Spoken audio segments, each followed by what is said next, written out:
Baik, Assalamualaikum warahmatullahi wabarakatuh. Salam dan bahagia.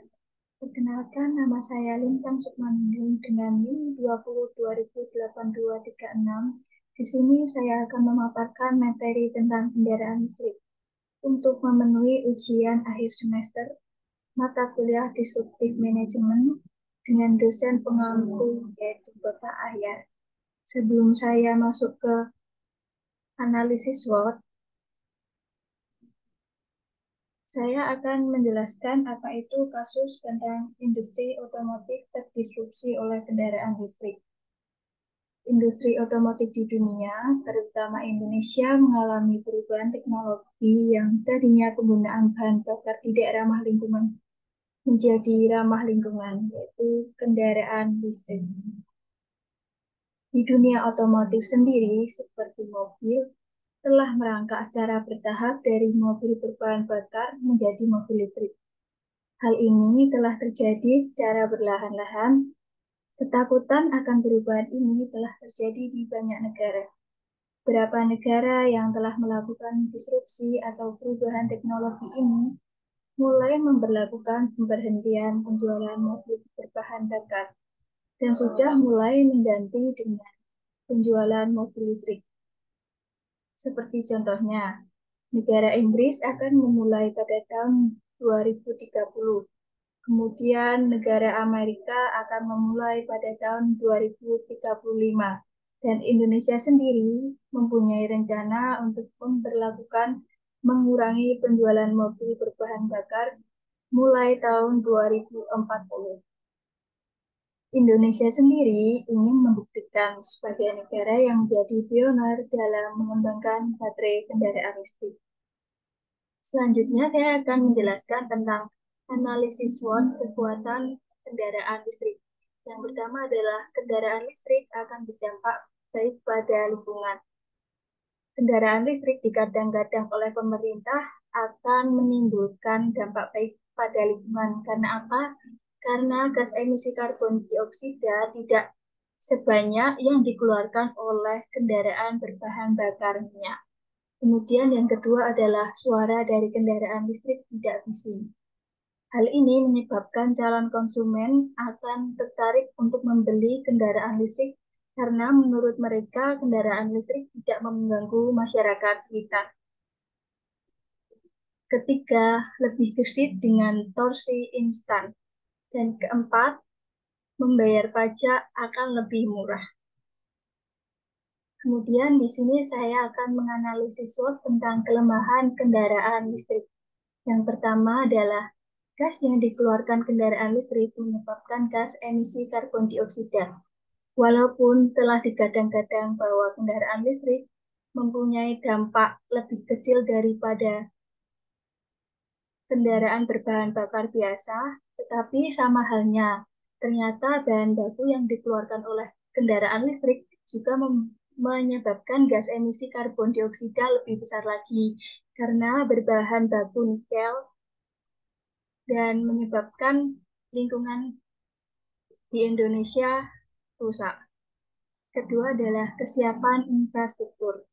Yang pertama adalah tempat pengisian ulang daya baterai masih terbatas.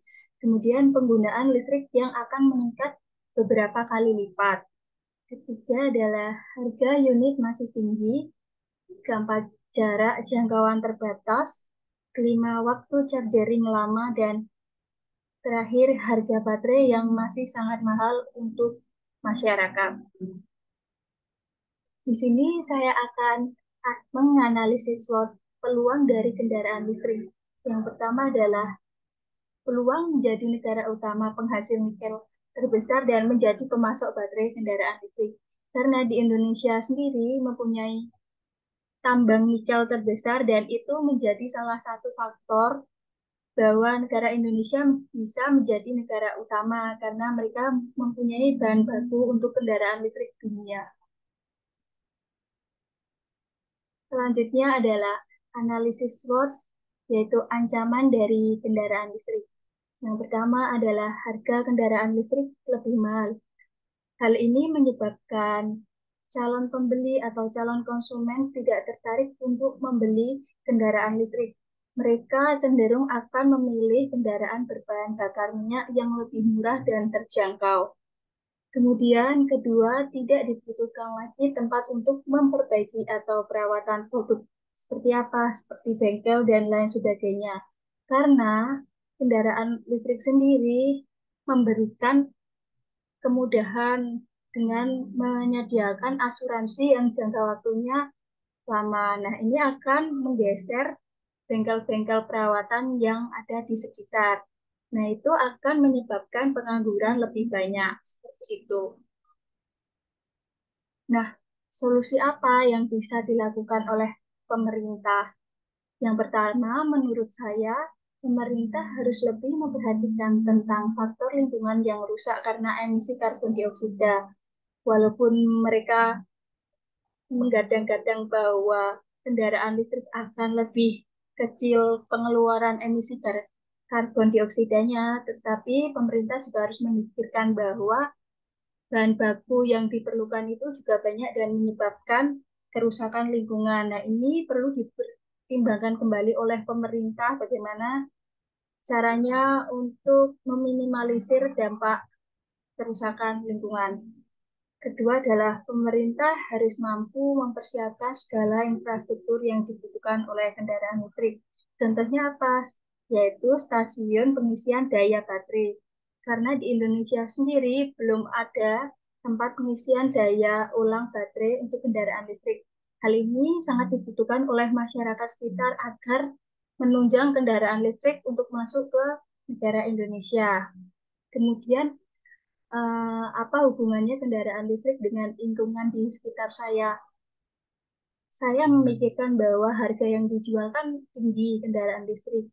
Nah, masyarakat di sekitar lingkungan saya bahkan belum tertarik untuk membeli kendaraan listrik karena mereka tahu kekurangan pengisian daya baterai dan harga jual yang mahal membuat mereka tidak tertarik untuk membeli.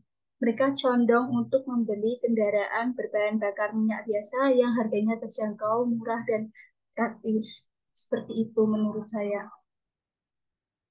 Baik, itu saja yang bisa saya paparkan tentang materi saya tentang kendaraan listrik. Kurang lebihnya mohon maaf. Wassalamualaikum warahmatullahi wabarakatuh. Terima kasih.